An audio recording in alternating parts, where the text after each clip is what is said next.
서울의 번화한 강남거리, 2025년 가을. 차가운 비가 추적추적 내리는 저녁 시간이었습니다. 거리는 퇴근하는 사람들로 북적였지만 그 속에서 혜진은 홀로 외로움을 느끼고 있었어요. 혜진은 36세의 주부로 남편 준호와 결혼한 지 11년이 되었습니다. 준호는 39세의 IT 회사 부장으로 매일 야근과 출장으로 집을 비우기 일쑤였어요.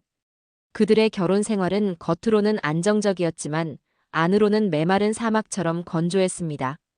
아이는 없었고 혜진은 집에서 온라인 쇼핑이나 드라마 시청으로 시간을 때우며 가끔 요가 클래스에 나가며 자신을 다독였어요. 오늘도 그녀는 혼자 카페에 앉아 창밖을 바라보고 있었어요. 빗방울이 유리창을 타고 흘러내리는 소리가 그녀의 마음속 공허를 더 크게 만들었어요. 준호는 또 늦겠지. 나 혼자서 이렇게. 왜 결혼 생활이 이렇게 됐을까? 예전엔 꿈이 있었는데. 혜진은 속으로 중얼거렸습니다. 그녀의 손에는 따뜻한 라떼가 쥐어져 있었지만 그 온기는 그녀의 차가운 가슴을 녹이지 못했어요. 결혼 전 혜진은 미술을 전공하며 화가의 꿈을 키웠지만 준호를 만나 안정된 삶을 선택한 후 그 꿈은 먼 추억이 되어버렸어요. 부모님 말씀대로 좋은 남자 만나서 안정되게 사는 게 맞았을까? 지금은 그냥 빈 껍데기 같아. 바로 그때 카페 문이 열리며 한 젊은 남자가 들어왔습니다.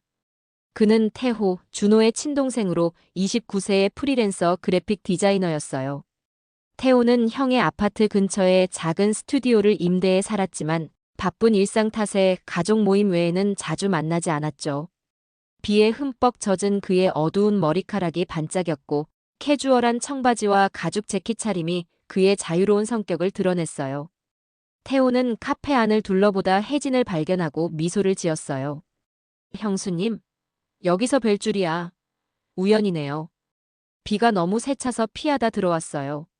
그의 목소리는 밝고 낮은 톤으로 혜진의 귀를 간지리는 듯 했어요. 혜진은 놀라며 고개를 들었어요. 태호 씨? 정말 오랜만이네. 앉아봐, 같이 차 마시자. 태호가 맞은편 자리에 앉자 그들은 자연스럽게 대화를 시작했습니다. 처음에는 가벼운 가족 이야기로 시작했어요. 형은 요즘 어때요? 회사에서 승진했대요. 태호가 물었고 혜진은 미소 지으며 대답했어요. 응, 바빠서 집에 늦게 들어와. 너는? 디자인 일은 잘 돼? 태호는 열정적으로 자신의 작업에 대해 이야기하기 시작했어요. 저는 형처럼 안정된 회사 생활은 싫어요. 프리랜서로 일하다 보니 밤늦게까지 컴퓨터 앞에 앉아 디자인을 하죠. 영감이 솟아오르는 순간이 제일 좋아요. 하지만 외롭기도 해요. 형처럼 따뜻한 가정이 부러울 때가 있어요. 혜진은 그 말에 공감이 갔어요. 그녀도 결혼 후 꿈을 포기한 채 주부로 살고 있었으니까요. 나도 예전엔 미술을 했어. 그림 그리기를 좋아했지만 지금은 집에서만. 일상이 반복될 뿐이야. 준호는 일만 하느라 나를 봐주지 않고. 대화가 깊어지면서 태호의 눈빛이 혜진을 사로잡았어요. 그의 미소에는 형 준호와 달리 야생적이고 자유로운 매력이 있었어요. 가족 내에서 시작되는 미묘한 끌림이 여기서부터 싹트기 시작했죠. 태호는 혜진의 손을 보며 형수님 손이 정말 섬세해 보이네요. 그림 그릴 때 쓰던 손인가 봐요라고 말했어요. 혜진은 그 말에 살짝 얼굴이 붉어졌어요. 그만해, 그런 소리. 준호가 그런 말 해준 적 없는데. 하지만 마음속으로는 그 칭찬이 기뻤어요. 준호는 결혼 후 로맨틱한 말을 거의 하지 않았으니까요. 태호는 웃으며 형은 표현이 서툴죠. 저는 솔직하게 말하는 편이에요. 형수님처럼 아름다운 분이 왜 외로워 보이세요? 혜진은 그 말에 가슴이 철렁 내려앉았지만 대답 대신 웃었어요. 그냥 피곤해서 그래. 너처럼 자유로운 삶이 부러워. 태호는 형수님, 제 스튜디오에 오시면 자유를 느껴보세요. 그림같이 그려요라고 제안했어요. 카페가 문을 닫을 무렵 비는 여전히 세차게 내리고 있었어요. 태호가 제안했어요. 형 집에 갈까 했는데 형수님 먼저 데려다 줄까요? 아니면 제 스튜디오에 잠깐 들르실래요? 형이 오늘 출장 간다고 메시지 왔어요. 제 디자인 작품 좀 보여드릴게요. 혜진은 망설였어요. 그냥 가족일 뿐이야. 별일 없을 거야 라고 자신을 설득했지만 가슴이 살짝 뛰는 게 느껴졌어요. 좋아. 잠깐만 가보자. 비가 그치지 않는 밤, 그녀는 태호의 차에 올라탔어요. 차 안은 습한 공기로 가득 차 있었고 태호의 은은한 체향이 퍼졌어요. 그의 손이 핸들을 쥐는 모습, 팔뚝의 근육이 살짝 드러나는 게 혜진의 시선을 끌었어요. 형수님, 요즘 어떠세요? 형이 너무 바빠서 외로우신가 봐요. 태호의 말에 혜진은 그냥 괜찮아라고 대답했지만 마음속으로는 작은 불꽃이 피어오르고 있었어요. 차가 스튜디오로 향하는 동안 그들은 어린 시절 추억을 나누었어요. 태호는 형은 항상 공부 잘하는 완벽한 형이었어요. 저는 자유롭게 살았죠. 부모님은 형만 칭찬하시고라고 했고 혜진은 웃으며 준호는 지금도 완벽주의자야. 하지만 그게 때론 부담돼. 나도 부모님 말씀대로 안정된 결혼했는데. 라고 답했어요. 하지만 그 대화 속에 숨겨진 긴장감이 공기를 무겁게 만들었어요. 혜진은 창밖비를 보며 생각했어요. 이게 시작일까? 아니, 그냥 우연한 만남일 뿐이야. 그런데 왜 가슴이 이렇게 뛰지? 그러나 그녀의 마음은 이미 살짝 기울어지고 있었어요. 태호는 차 안에서 형수님, 제 스튜디오에서 따뜻한 커피 마시며 이야기해요라고 속삭였어요. 혜진은 고개를 끄덕였어요. 스튜디오에 도착하자 태호는 문을 열고 안으로 안내했어요. 좁은 공간에 컴퓨터와 캔버스, 물감이 어지럽게 놓여 있었어요. 환영해요, 형수님. 제 세계예요. 태호의 미소가 밝았어요. 혜진은 그 공간을 둘러보며 멋지네. 자유로워 보이네. 나도 이런 곳에서 그림 그리면 좋을 텐데. 태호는 커피를 타주며 가까이 앉았어요. 형수님처럼 따뜻한 사람이 부러워요. 형은 그런 매력을 모르는 것 같아요. 그의 말에 혜진의 가슴이 뛰었어요. 그날 밤 대화는 늦게까지 이어졌어요. 태호는 자신의 작품을 보여주며 이 붉은 선은 욕망을 상징해요. 형수님의 눈빛처럼 강렬해요. 혜진은 그 말에 몸이 뜨거워졌어요. 태호 씨, 그런 말 하지 마. 하지만 고마워. 이 우연한 만남이 모든 것의 시작이었어요. 혜진은 집으로 돌아오며 오늘 일은 그냥 잊자라고 생각했지만 태호의 눈빛이 머릿속에서 지워지지 않았어요. 태호의 스튜디오는 서울의 낡은 빌딩 지하에 자리 잡고 있었어요. 계단을 내려가는 동안 어두운 복도가 그들의 발소리를 메아리쳤어요. 태호의 손이 혜진의 팔을 살짝 스쳤고 그 순간 따뜻한 온기가 그녀의 몸 전체를 관통하는 듯 했어요. 조심하세요, 형수님. 계단이 미끄러워요. 그의 목소리가 낮게 울렸어요. 혜진은 그 접촉에 몸이 살짝 떨렸지만 애써 무시했어요. 고마워, 태호 씨. 문을 열자 물감 냄새와 컴퓨터 화면에 불빛이 가득한 공간이 드러났어요. 벽에는 추상적인 디자인 작품들이 걸려 있었고 특히 붉은 색채가 강렬하게 얽힌 포스터가 눈에 띄었어요. 이건 제 최근 작업이에요. 클라이언트가 의뢰한 광고 디자인인데 감정의 혼란을 표현했어요. 태호가 설명하며 혜진을 안으로 이끌었어요. 혜진은 작업실을 둘러보며 감탄했어요. 와, 정말 멋지네. 나도 이런 걸 해보고 싶어. 태호는 웃으며 그녀를 가까이 섰어요. 그의 숨결이 혜진의 목덜미에 닿자 그녀의 피부가 저절로 뜨거워졌어요. 형수님, 이 그림 보세요. 이 붉은 선들이 사람의 욕망처럼 얽히고 풀리는 거예요. 실제로 영감은 밤거리의 사람들에서 왔어요. 혜진은 그 그림을 보며 자신의 내면을 투영했어요. 그 곡선이 자신의 몸을 어루만지는 듯한 착각이 들었어요. 태호의 손가락이 그녀의 손등을 스쳤어요. 부드럽지만 강한 압력이 느껴졌어요. 요즘 형수님 표정이 어두워 보이세요. 형 때문인가요? 형이 형수님을 너무 소홀히 하는 것 같아요. 혜진은 그 말에 가슴이 철렁 내려앉았어요. 아니, 그냥 피곤해서 그래. 준호는 일만 하느라. 하지만 태호의 눈빛은 더 깊은 호기심을 드러냈어요. 그는 컴퓨터를 켜고 자신의 포트폴리오를 보여주기 시작했어요. 이건 작년 프로젝트예요. 클라이언트가 만족했죠. 대화가 이어지면서 태호는 어린 시절 이야기를 꺼냈어요. 형은 항상 저를 동생으로만 봤어요. 부모님은 형만 칭찬하시고 저는 그림으로 위로받았어요. 하지만 형수님처럼 따뜻한 사람이 부러웠어요. 혜진은 그 말에 웃었지만 마음속으로는 이상한 설렘이 일었어요. 시동생의 유혹이 가족의 틈새를 파고들기 시작한 거죠. 형수님, 한번 그려보세요. 혜진은 망설이다 캔버스에 손을 대었어요. 태호가 뒤에서 그녀의 손을 잡고 안내했어요. 이렇게 부드럽게 선을 따라가세요. 그 접촉이 길어지면서 공기가 무거워졌어요. 혜진의 심장이 빨리 뛰었어요. 태호 씨, 이건 너무 가까워. 그녀가 중얼거렸지만 태호는 그냥 그림 그리는 거예요. 형수님 나고 속삭였어요. 하지만 그의 숨결이 그녀의 귀를 스치자 혜진의 몸이 저절로 반응했어요. 태호 씨, 손이 따뜻하네. 혜진이 무의식 중에 말했어요. 태호는 미소 지으며 형수님의 손도 부드러워요. 더 그려볼까요? 이 선이 형수님의 곡선처럼 아름다워요. 대화는 점점 개인적으로 흘러갔어요. 형은 형수님의 매력을 모르는 것 같아요. 제가 형수님을 만났다면 더 소중히 할 텐데. 태호의 말에 혜진은 그만해. 우리는 가족이야 라고 했지만 눈빛이 흔들렸어요. 그 순간 태호의 손이 그녀의 어깨를 어루만졌어요. 따뜻한 온기가 스며들며 혜진은 저항할 수 없었어요. 태호 씨, 왜 그래? 하지만 멈추지 마. 그녀의 내면이 속삭였어요. 그 밤 혜진은 집으로 돌아왔지만 태호의 손길이 피부에 새겨진 듯 잊히지 않았어요. 집에 도착해 거울을 보니 그녀의 뺨이 붉게 물들어 있었어요. 이게 무슨 기분이지? 그냥 가족인데. 준호가 알면 어떻게 해?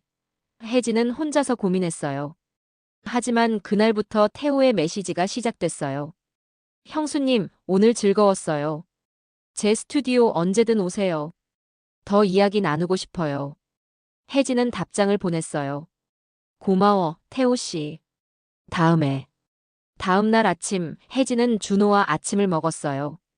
준호는 신문을 보며 오늘도 출장 갈 수 있어. 집 잘 봐라고 말했어요.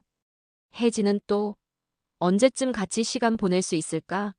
라고 물었지만 준호는 회사 일이 우선이야. 이해해라고 대답할 뿐이었어요. 그 무관심이 혜진의 마음을 더 아프게 했어요. 태호의 메시지가 다시 왔어요. 형수님, 점심 같이 할래요? 근처 카페에서. 혜진은 망설이다 좋아, 가자라고 답했어요. 그렇게 그들의 만남이 시작됐어요. 카페에서 태호는 형수님, 요즘 제 머릿속에 자주 떠올라요. 그날 손길이 잊히지 않아요라고 속삭였어요. 혜진은 웃었지만 가슴이 뜨거워졌어요. 태호 씨, 그런 말 하지 마. 하지만 나도 그래. 이 미묘한 끌림이 관계의 서막이었어요. 며칠 후 태호는 혜진을 다시 스튜디오로 초대했어요. 새 작품 보여줄게요. 형이 늦는 날이네. 혜진은 준호가 출장 갔어라고 핑계를 대고 갔어요. 스튜디오에서 태호는 와인을 따랐어요. 형수님, 건배. 자유로운 밤에. 대화가 깊어지면서 태호의 손이 혜진의 어깨에 닿았어요. 형수님, 긴장 풀어요. 제게 기대세요. 그의 손길이 부드럽게 내려오자 혜진의 몸이 떨렸어요. 태호 씨, 이건. 그녀가 말하려 했지만 태호는 그냥 위로해요. 형이 하지 않는 걸 제가. 라고 속삭였어요. 그 접촉은 첫 번째 금기를 넘는 순간이었어요. 혜진은 집으로 돌아와 이게 불륜인가? 아직은 아니야. 그냥 대화일 뿐이라고 자신을 속였어요. 하지만 태호의 열기가 그녀의 꿈속까지 따라왔어요. 준호가 출장 간 사이 태호가 혜진의 집에 들렀어요. 형이 부탁한 물건 가져왔어요. 그런데 형수님 혼자 계시네요. 태호의 미소가 밝았어요. 혜진은 준호가 출장 갔어. 들어와, 차 한잔 할래? 라고 말하며 그를 안으로 들였어요. 집 안에서 그들은 소파에 앉아 차를 마셨어요. 태호의 눈빛이 혜진을 훑었고 그녀는 불편하지만 설레는 마음을 느꼈어요. 형수님, 그날 스튜디오에서 재미있었죠? 제 손길 기억나요? 태호가 가까이 다가왔어요. 그의 손이 혜진의 어깨를 살짝 감쌌어요. 따뜻한 온기가 스며들며 혜진의 몸이 녹아내리는 듯 했어요. 태호 씨, 이건 안 돼. 우리는 가족이야. 준호가 알면. 혜진이 밀어냈지만 목소리가 떨렸어요. 태호는 형수님, 저도 알아요. 하지만 이 감정을 어떻게 해요? 형이 형수님을 무시하는 걸 볼 때마다 가슴이 아파요. 그의 말에 혜진의 눈물이 고였어요. 남편의 무관심이 불륜의 씨앗이 됐어요. 그녀는 준호의 무관심에 대한 복수심이 솟구쳤어요. 준호는 나를 봐주지 않아. 항상 일만. 나도 사람이야. 태호 씨, 너는 나를 봐주네. 혜진이 중얼거리자 태호가 그녀를 안았어요. 그 포옹은 부드럽지만 강렬했어요. 태호의 입술이 그녀의 귓가에 닿았어요. 형수님의 따뜻함이 느껴져요. 더 가까이. 제게 맡겨보세요. 혜진의 몸이 뜨거워졌어요. 그 접촉은 그녀를 사로잡았어요.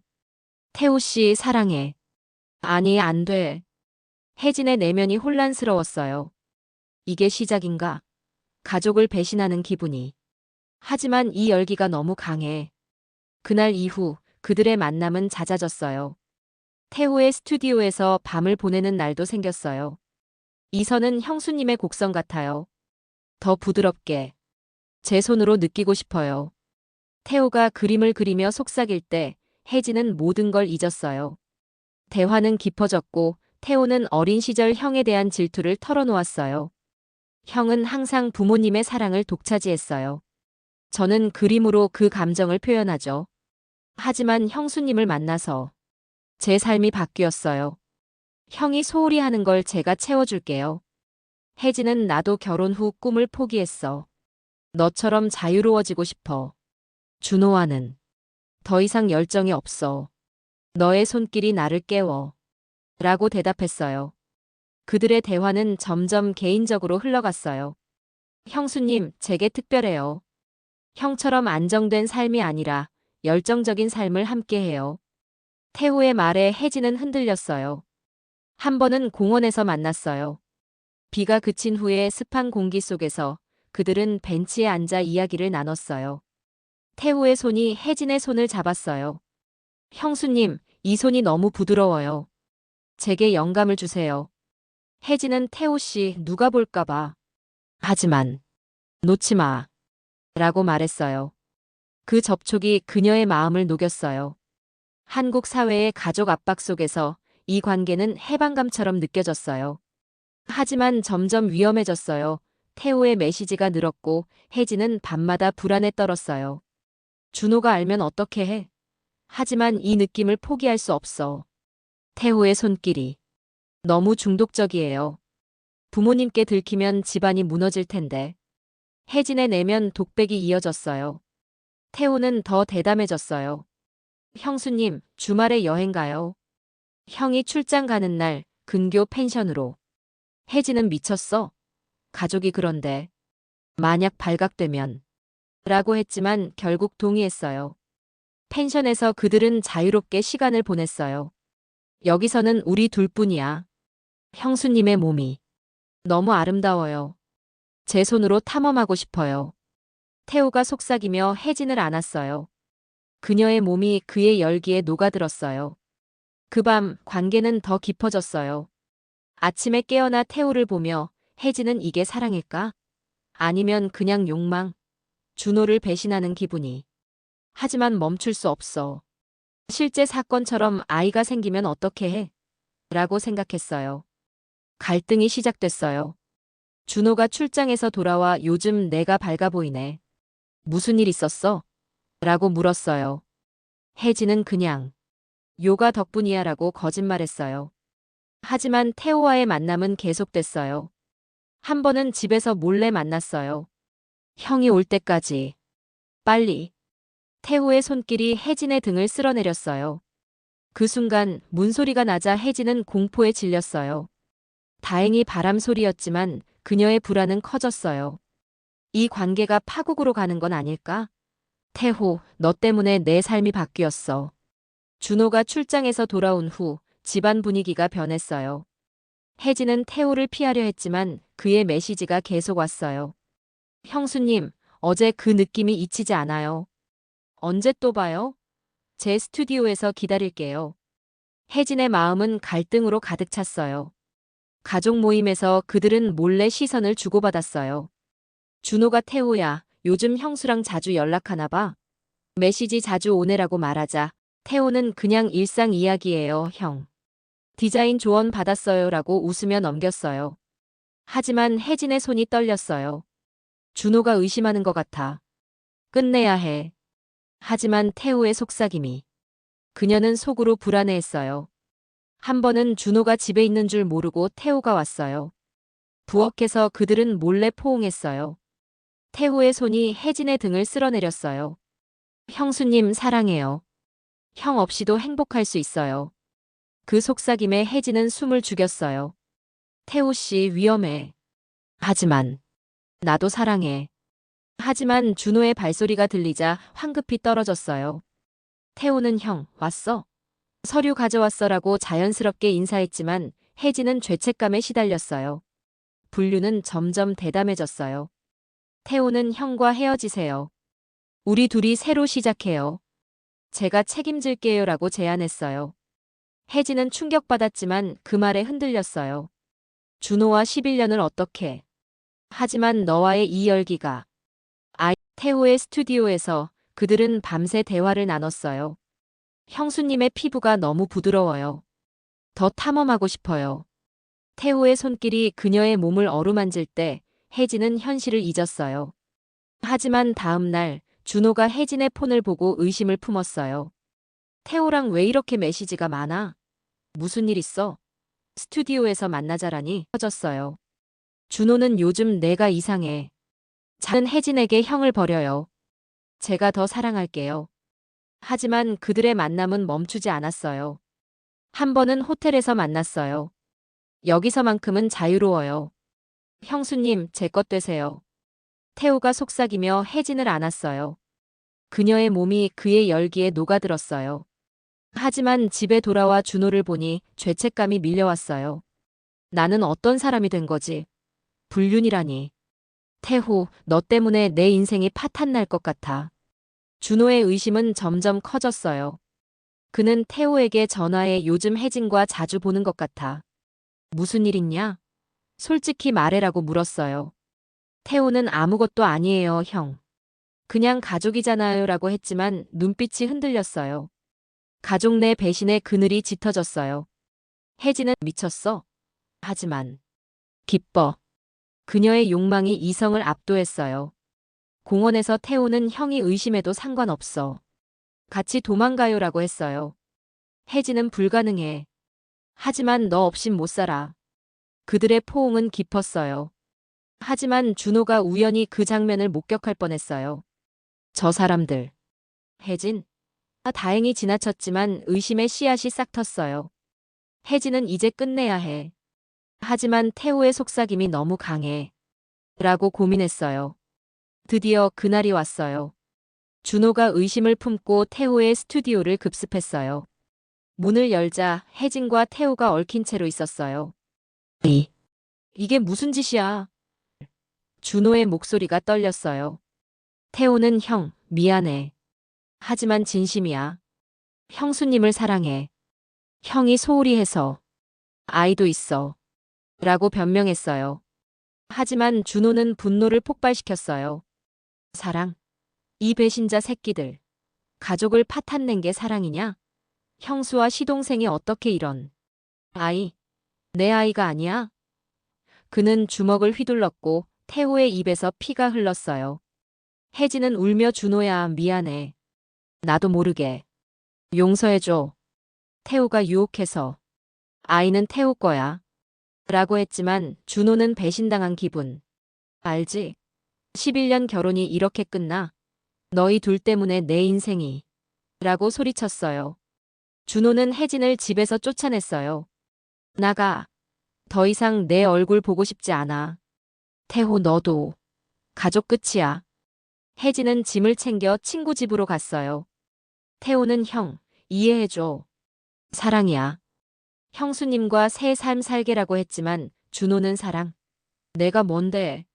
부모님께 말할 거야. 라고 외쳤어요. 가족 전체가 무너졌어요. 부모님은 충격으로 병원에 입원했어요.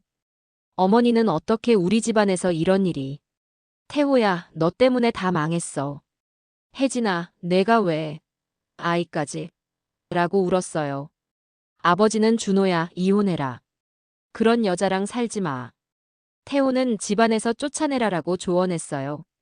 준호는 이혼 소송을 제기했어요. 변호사와 상담하며 증거가 많아요. 메시지, 통화 기록, 스튜디오 CCTV까지. 불륜 증거 확보했어요. 아이 DNA 검사할 거야. 그는 태호를 고소까지 고려했어요. 형제지만 배신자야. 상간남으로 처벌받아. 태호는 예술가 생활을 포기할 만큼 고통받았어요. 형수님 미안해. 제가 잘못했어.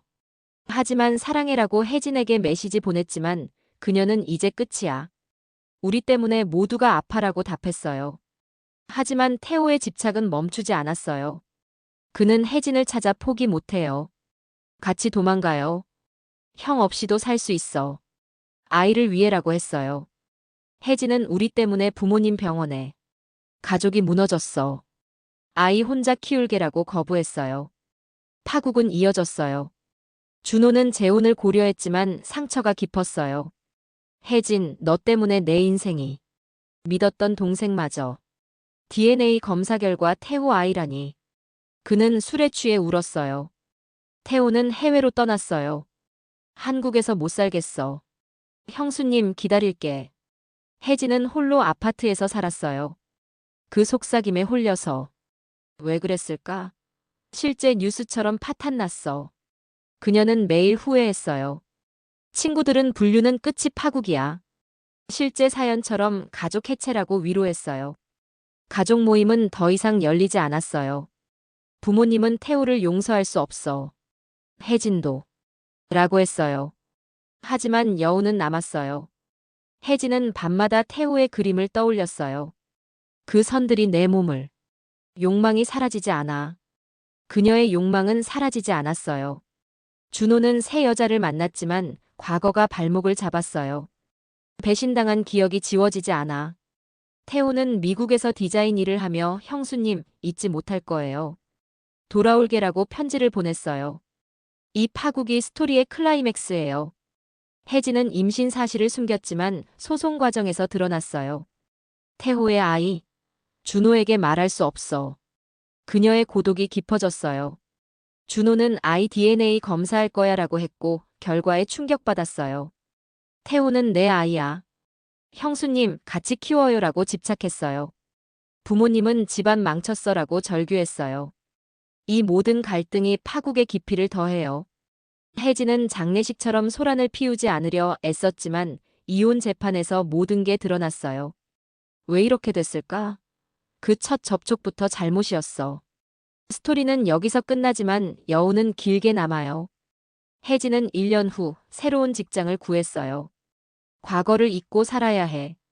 아이를 혼자 키울게. 하지만 태호의 그림자가. 하지만 밤에 태호의 꿈을 꾸곤 했어요. 준호는 재혼했지만 새 아내와도 불안해했어요. 배신당한 기억이. 믿을 수 없어. 동생과 아내의 불륜이라니. 태호는 미국에서 성공했지만 가족을 잃은 공허를 느꼈어요. 이야기는 여기서 끝납니다. 여러분 어떠셨나요? 이번 이야기는 실제 배경으로 각색을 했습니다. 항상 구독자 영상이 좋았다면 구독, 좋아요를 그리고 의견을 댓글로 남겨주시면 감사하겠습니다. 영상을 만드는 데 큰 도움이 됩니다.